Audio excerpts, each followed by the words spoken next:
Everyone साथीहरु another new video साथीहरु आशा गर्छु साथीहरु तपाईहरु एकदमै आरामै हुनुहुन्छ होला म पनि एकदमै आरामै छु साथीहरु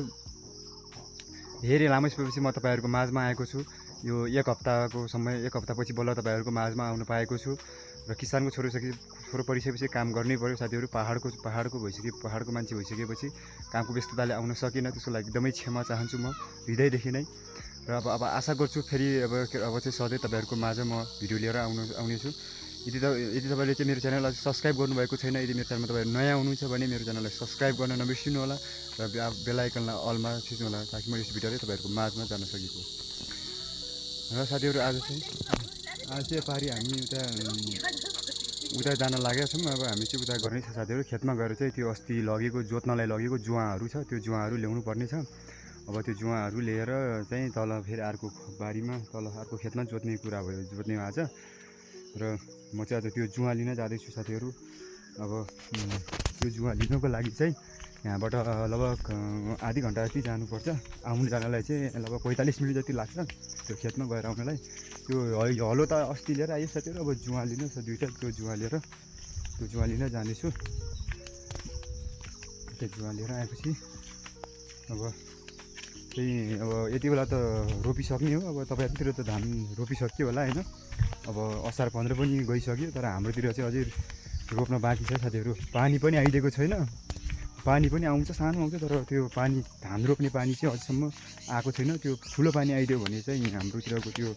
पानीको खोलाको मूल फुट्ने हो त्यो अब ठुलो पानी नआएको कारणले गर्दाखेरि सानो आउँछ त्यसले गर्दाखेरि चाहिँ अझै हाम्रो रोप्ने भएको छैन भर्खरै अलि सानो पानी आएको छ त्यही पानीले नै हाम्रो अंकलले चाहिँ हिजोबाट रोप्दै हुनुहुन्छ थोरै गरेर अब हाम्रो चाहिँ अब अझै रोप्ने भएको छैन अब हेरौँ कहिले हुन्छ म चाहिँ अब जुवा लिन जाँदैछु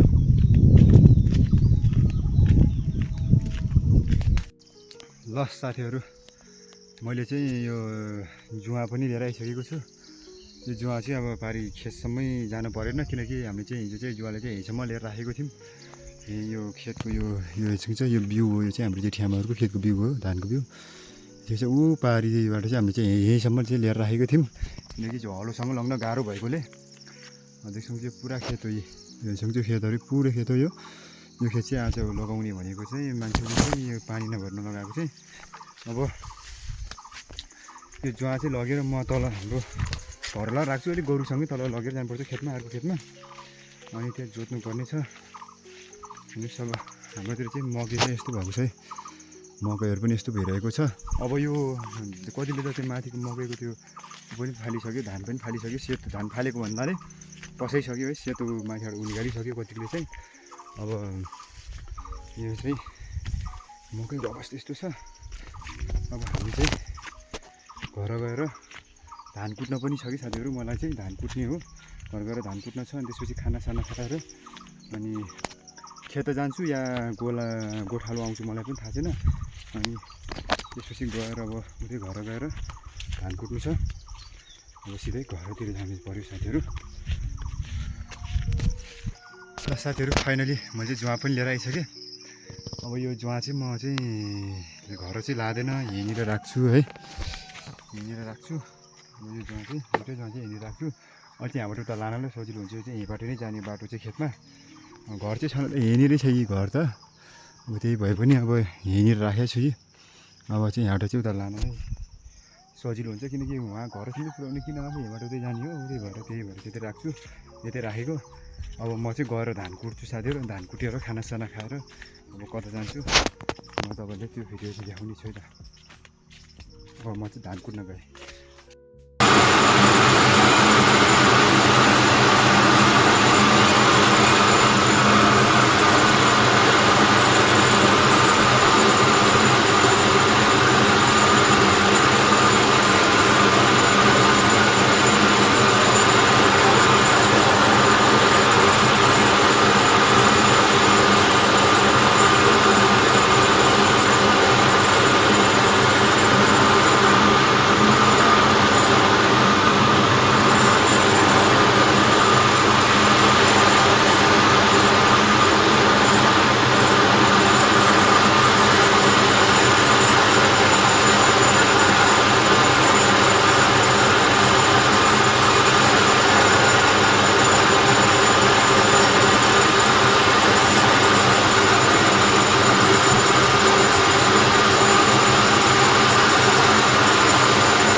साथीहरू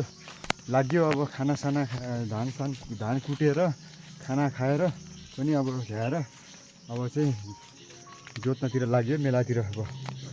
होला आज जोत्ने छ।